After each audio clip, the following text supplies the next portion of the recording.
Hey everyone, welcome back to Factic. I'm Barry Alex, and today, we're diving into an exciting comparison between two of the top foldable phones on the market, the Samsung Galaxy Z Fold 5 and the Google Pixel Fold. The foldable phone market, now approaching its fifth year, has evolved significantly, with devices like the Samsung Galaxy Z Fold 5 and Google Pixel Fold addressing most initial concerns about durability and software. While foldables are still relatively high-priced, various carrier deals and trade-in offers in the US have made them more accessible. Both the Galaxy Z Fold 5 and Pixel Fold stand out as premier options in this category, each bringing strong cameras, robust software support, and unique design philosophies to the table. If you want more information about these smartphones, check out the links in the description below. So, let's break it down.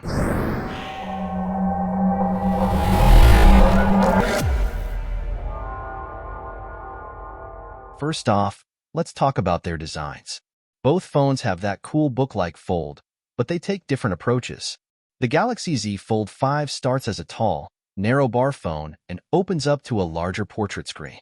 On the other hand, the Pixel Fold looks like a moleskin notebook when folded and opens into a similar notebook-like shape. Personally, I find the Pixel's design more appealing, but many users prefer Samsung's form factor for its ease of use one-handed and better app compatibility when unfolded. Moving on to the displays, both phones offer 7.6-inch OLED screens with a 120Hz refresh rate when unfolded, but there are differences. The Galaxy Z Fold 5's external screen is tall and narrow at 6.2 inches, while the Pixel Fold has a more conventional 5.8-inch display. Samsung's internal screen gets brighter, hitting 1,750 nits compared to the Pixel Fold's 1,450 nits. Samsung's foldable also supports the S Pen, which is a big plus for productivity. When it comes to performance, the Galaxy Z Fold 5 runs on the Qualcomm Snapdragon 8 Gen 2 for Galaxy chip, while the Pixel Fold is powered by the Tensor G2. The Snapdragon 8 Gen 2 is more powerful and efficient, especially for gaming and intensive tasks.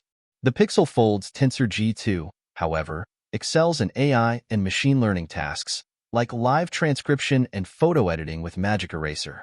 But the Pixel Fold does run warm and can experience thermal throttling under heavy use. In terms of software, both phones started with Android 13 and have upgraded to Android 14.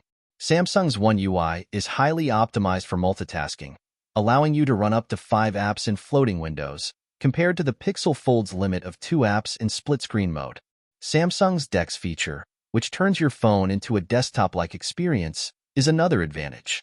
However, Google's software is clean and intuitive, with great optimization for its own apps. Now, let's talk cameras. The Z Fold 5 has a 50MP main camera, a 12MP ultra-wide, and a 10MP telephoto lens with 3x optical zoom. The Pixel Fold sports a 48MP main camera, a 10.8MP ultra-wide, and a 10.8MP telephoto with 5x zoom. While the Pixel Fold's cameras are smaller, Google's computational photography makes its photos stand out with great color science and HDR. However, Samsung's camera hardware is strong, especially in low-light situations and for action shots. Battery life is another key aspect. The Pixel Fold has a larger battery and generally lasts longer under heavy use compared to the Galaxy Z Fold 5, which houses a 4,400 mAh battery. This can be a deciding factor if you need your phone to last all day without charging. So, which one is for you? If you're looking for raw power, better multitasking, and productivity features like the S Pen and DeX, the Galaxy Z Fold 5 is your best bet. But if you prefer a unique design, excellent AI features, and stellar photo quality, the Pixel Fold might just win your heart. And this is the comparison between Samsung Galaxy Z Fold 5 and Google Pixel Fold. If you want more information about these smartphones, check out the links in the description below. If you found this video useful, then like the video and also hit that subscribe button. And if you have any question or suggestion for our next comparison, feel free to comment below. Until then, goodbye and take care.